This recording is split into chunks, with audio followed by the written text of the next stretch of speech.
I miss them.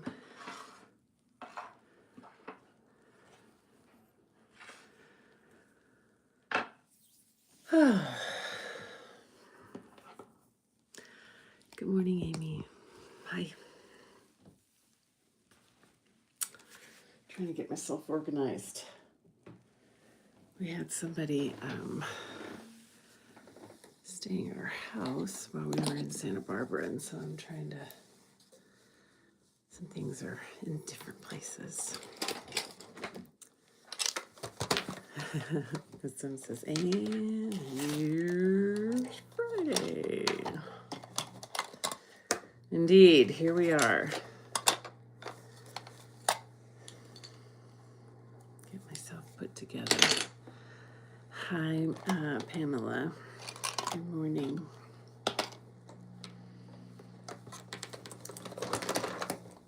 Find the right pen.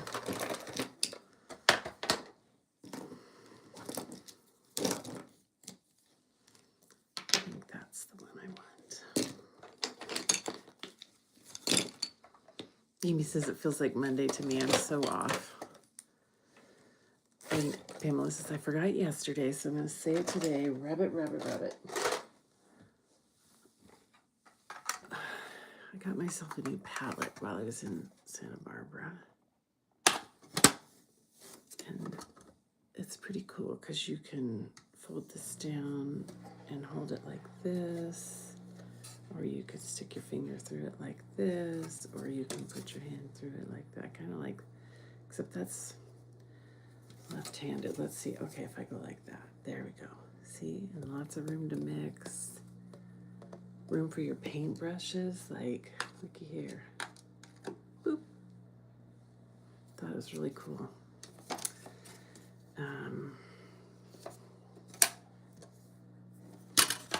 I just need to buy some more paint. I only bought this. Holy Hannah. I did not know that this was $23. I bought this color. It's a Daniel Smith. That's why it's so expensive. Okay, let's see. Happy Friday. Feels like Monday. I forgot yesterday. I thought it was Monday too, Amy. I was ready to hop on and lead.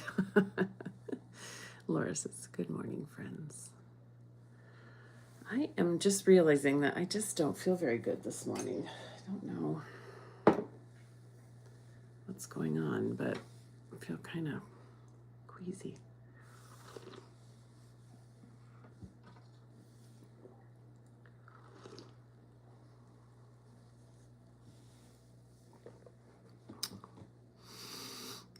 Pamela says, I thought it was Monday too. I thought Kathy was subbing for Laura. No, it's actually Friday. And Carol's here. Hi, Carol. Sam says, pricey and gorgeous. Yeah, I'm sure it'll be. Maybe I'll put some of that in my palette. Let it hang out there. How about?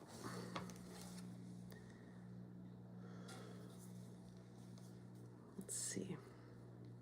Oh, it's already coming out. Jeeps. Okay.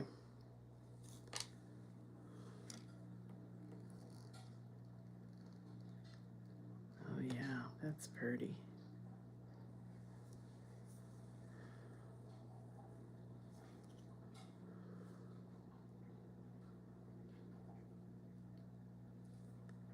There we go. I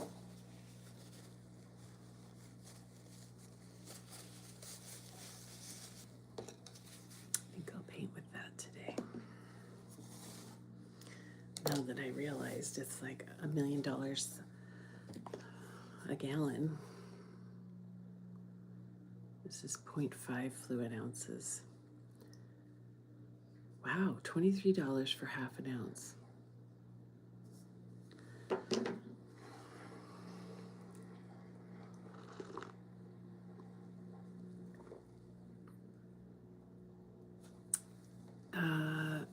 Yeah, Laura says it'll last you a while. Yeah.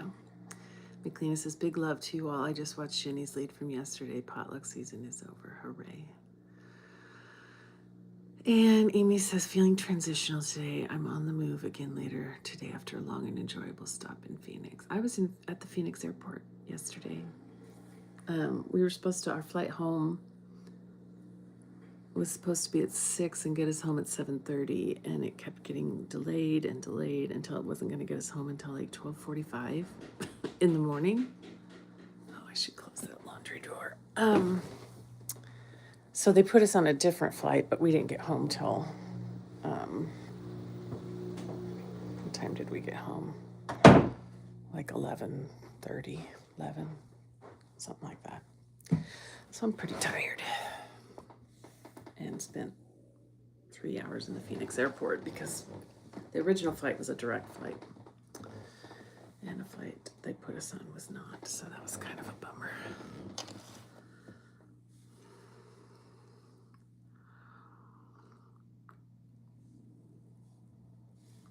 And Cheryl's here, says good morning.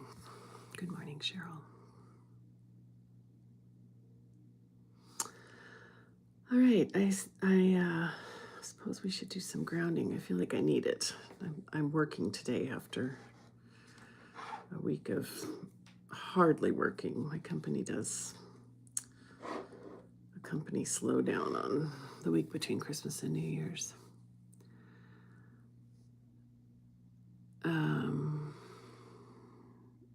So yeah, it's a work day and it doesn't feel like it should be a work day. McLeana says, Dave and I watched the Rock and Roll Hall of Fame inductions and it was an awesome show. We were totally shocked by how fantastic it was. To check that out. And McLeana's saying, oh, hi to Cindy. Hi, Cindy. Happy New Year, Cindy, from McLeana. And Miss Emma's saying, hi, Cheryl. All right, let's, I'm going to physically clear the space for this grounding, for any ground, for grounding. Wow, I need grounding.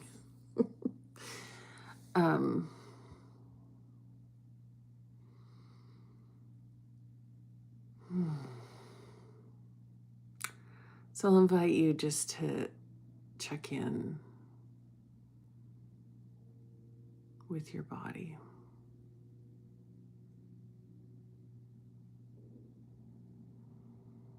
What do you notice when you give yourself space to feel what's going on for you?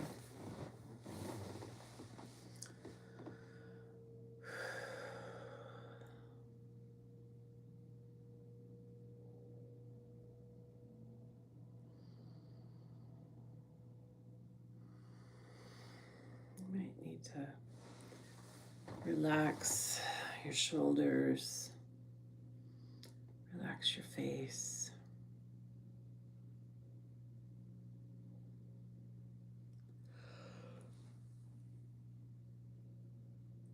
Oh, sorry.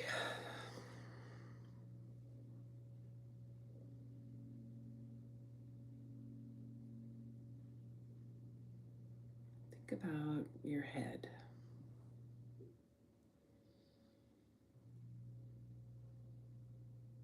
Is it in a comfortable position? Do you want to rest it on the chair behind you? That feels good.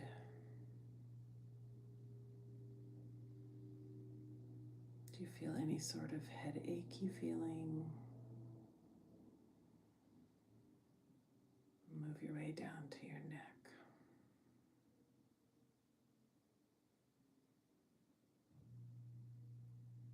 Is it tight? Does it need a stretch?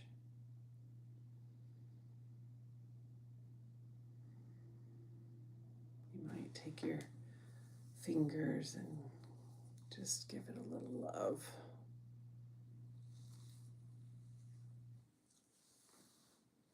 Move down to your shoulders.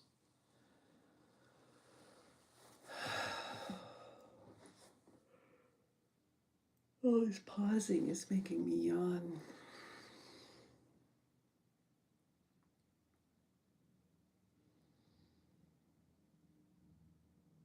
When you move down to your chest, I just invite you focus on your heart.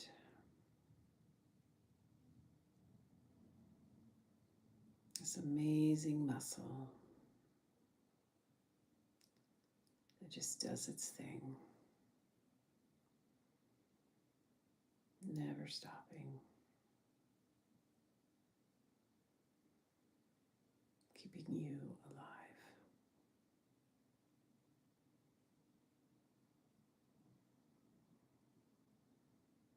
Send some gratitude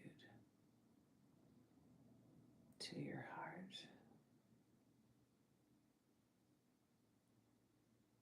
Send some praise to your heart.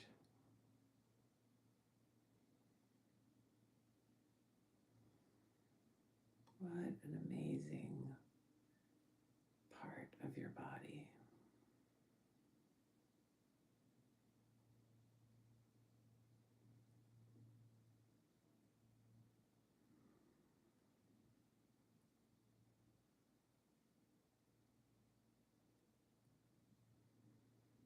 Just sit with it.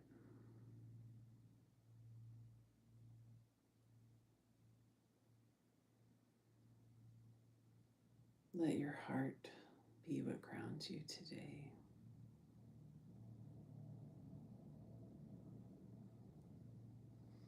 I have a reading that I picked out a while ago, and I don't remember if it has anything to do with the grounding I just did. It's titled Safety Net. Oh, it does. This morning I woke thinking of all the people I love and all the people they love, and how big the net of lovers. It felt so clear, all those invisible ties interwoven like silken threads, strong enough to make a mesh that for thousands of years has been woven and rewoven to catch us all. Sometimes we go on as if we forget about it, believing only in the fall, but the net is just as real. Every day, with every small kindness, with every generous act, we strengthen it. Notice even now how the whole world seems to be falling. The net is still there for us as we walk the day's tightrope. Notice how every tie matters.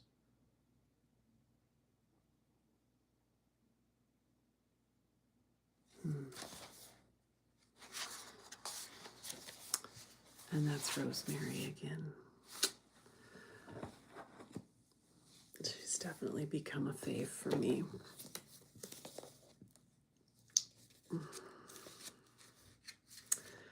So today is January 2nd, and this is our Mandala Universes,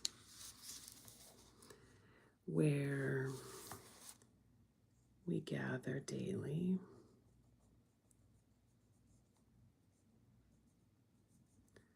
to ground, to check in with ourselves and with each other,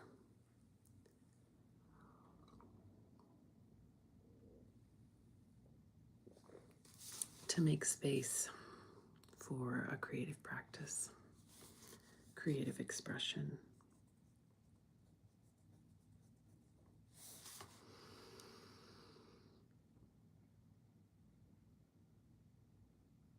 And Jenny's here. Hi, Jenny, with your white hearts. I'm so glad you're here. It was so lovely to see you yesterday. I missed you. We didn't do check-ins. I'm just going to say,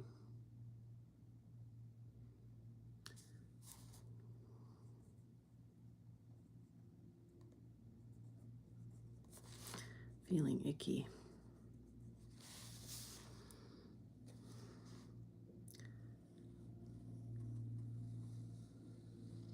It's probably just late night and traveling and Also, we did not eat the healthiest. I mean, we didn't eat healthy. I'm just gonna say that. We tried.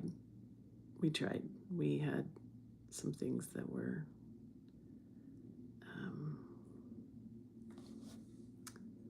very indulgent also.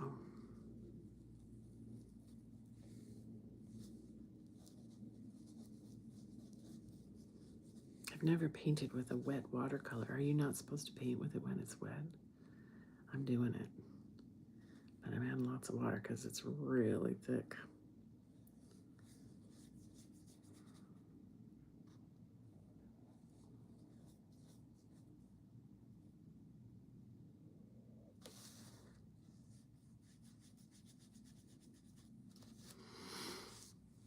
Laura's check-in is discombobulated.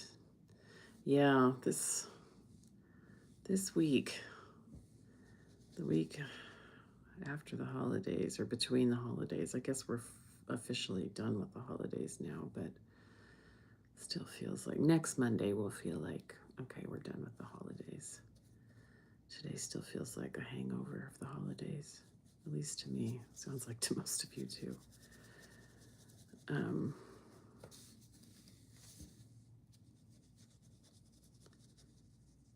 Yeah.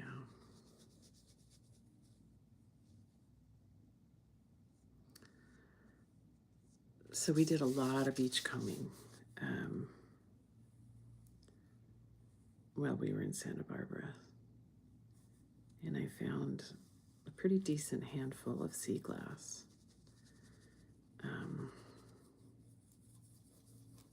Which is my fave. We even found some cobalt sea glass, which is pretty rare. And we went to a used bookstore, and there was a deck of cards that was a sea glass.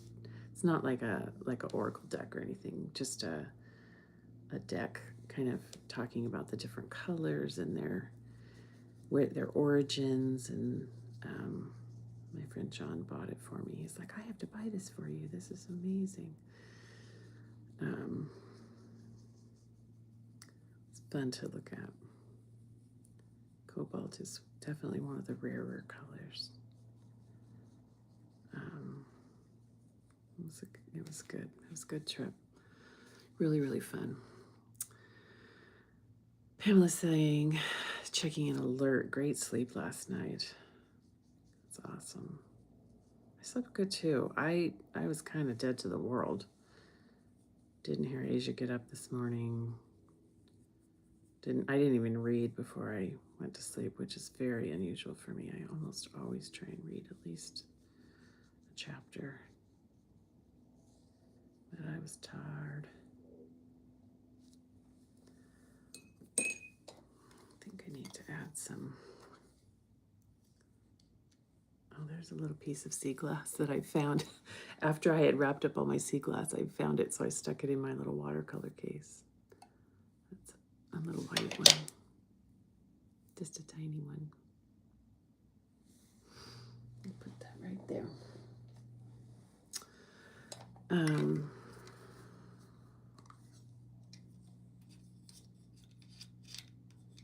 Yeah, so a lot of beach combing. We went to the Santa Barbara Museum of Art. They had a French Impressionism exhibit.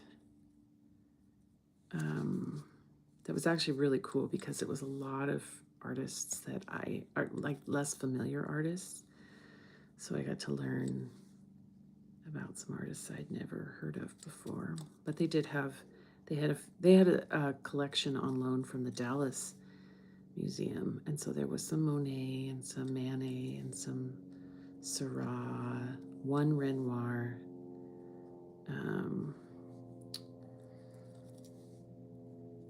Pissarro, Cezanne, Matisse, and then a lot of, I mean, just like, there was like maybe 4 Monets.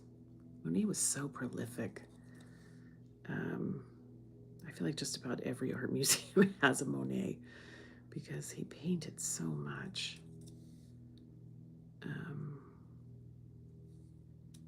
Yeah. Pamela says, I've been reading a great book by John Boyne, an Irish author. Thinking of you, Jenny. I have been reading a really good book. Oh gosh, I'm not going to remember the title of it.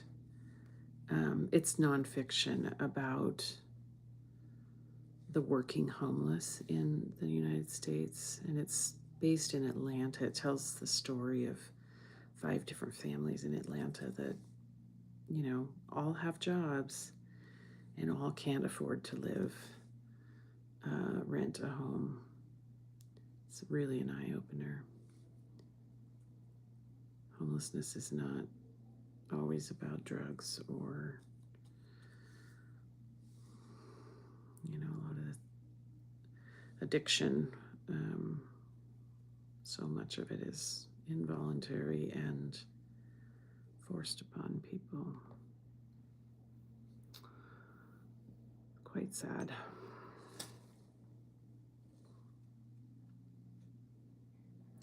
One of the statistics in the book is that there is not one community in the United States where someone who was living off of the local minimum wage could afford a 2-bedroom apartment.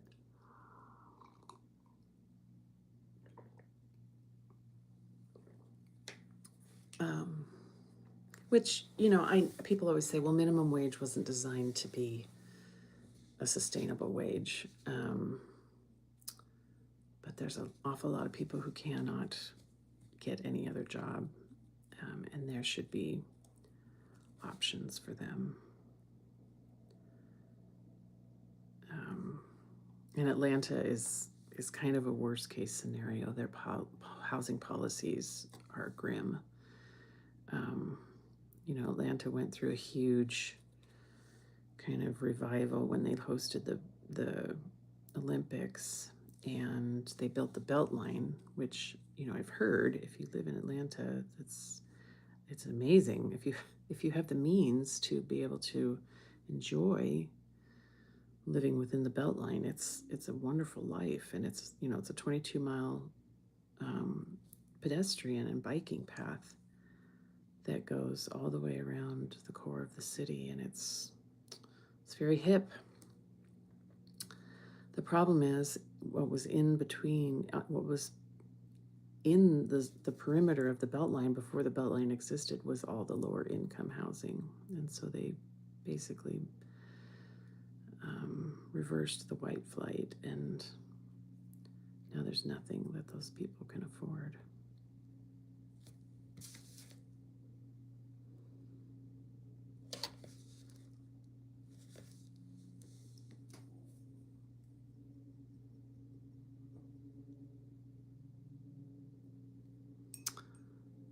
Pamela said,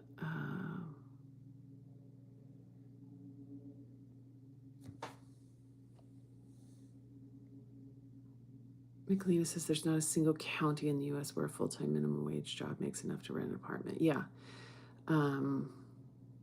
Did you write that before I read that, or before I said that? Ms. Sem says that's so awful. And Pamela's asking, have they shared what the difference is to have sustainable housing? For some reason, I heard it was $500 a month for most people to be able to be housed.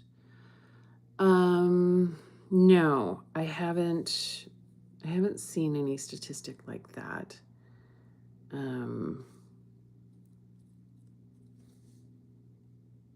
I mean, the biggest problem in Atlanta is that it's very property owner positive. So tenants have very few rights in Atlanta. For example, this one gal had a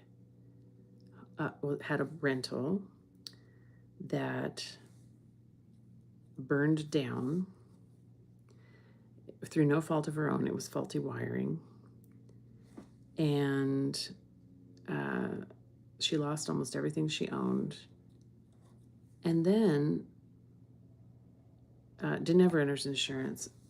The owner of the property formally evicted her For some reason, it was in his best interest to evict her, even though it was uninhabitable. So now she has an eviction on her record, and nobody will rent to her. It's a fascinating. Let me go get it. I'll go get it.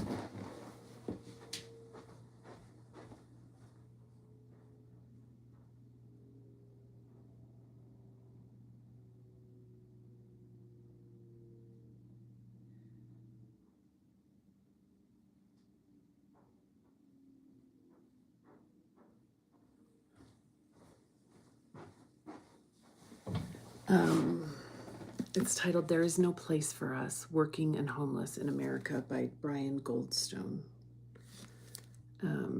It's a big book, but yeah. In this brilliant book, Brian Goldstone lays bare the hidden disaster of housing precarity among America's low-wage workers, shattering assumptions about who becomes homeless and why. There Is No Place for Us brings it all out into the open. May it move you to act so that we as a society might finally shelter all who need it. And it's a reporter. Brian Goldstone is a reporter that's written it, so it's very, it's a great amalgamation of the stories of the 5 families that he chose to profile and the journalistic details. It's really well done.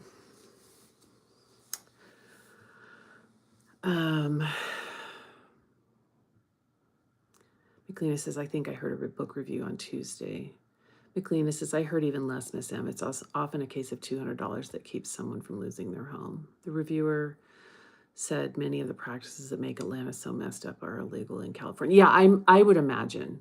Pamela says, I couldn't read that book before bed. I'd get so angry. The way it's written, my experience so far is that the way it's written actually, it's kind of written in a hopeful way. I don't know. It's very interesting because it doesn't get me riled up. It makes me sad. It makes me really sad, but it doesn't make me angry. I don't know. I'm really enjoying the book. Oh my gosh, it's 8:29. Sorry, I got really distracted today. McLean says, off to work, friends. I love that we can hold a conversation like this together. May we acknowledge our blessings and share our abundance. Yeah, I agree so much. Y'all are my favorite people to spend time with between 8 and 8:30 every day. I can't think of anyone I'd rather spend this time with. Ooh, just decided to add a fluorescent pink to my mandala, and it's coming alive. I wasn't super happy with it before, and now I love it. All right, my friends. Thank you for joining me.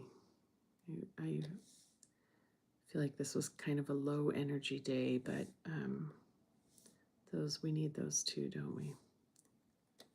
Yeah, Miss Em says there's no place for us by Brian Goldstone. Yeah, there is no place for us working in homelessness in America.